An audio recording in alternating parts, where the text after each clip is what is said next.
ఏంటి మరి ఆపన కూడా ఆపట్లేదు, ఆపన కూడా ఆపట్లేదు ఏంటి? అరే చెయ్యి ఏమైంది? పెరాలసిస్? చెయ్యి కాలు కూడానా? మూడు మాట కూడా. బా ఏ ఊరు మీది?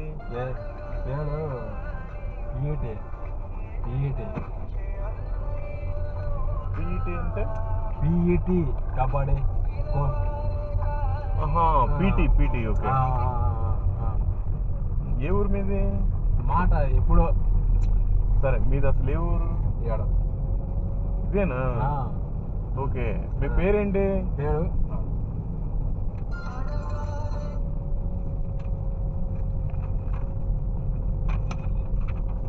ఇగో ఇవి దేవుడు మాటలు చదువుకోండి. ఇవి దేవుడు మాట చదువుకోండి. యేసుక్రీస్తు మంచి దేవుడు. ఆయన నమ్ముకుంటే నీ పెరాలసిస్ బాగు చేయగలడు.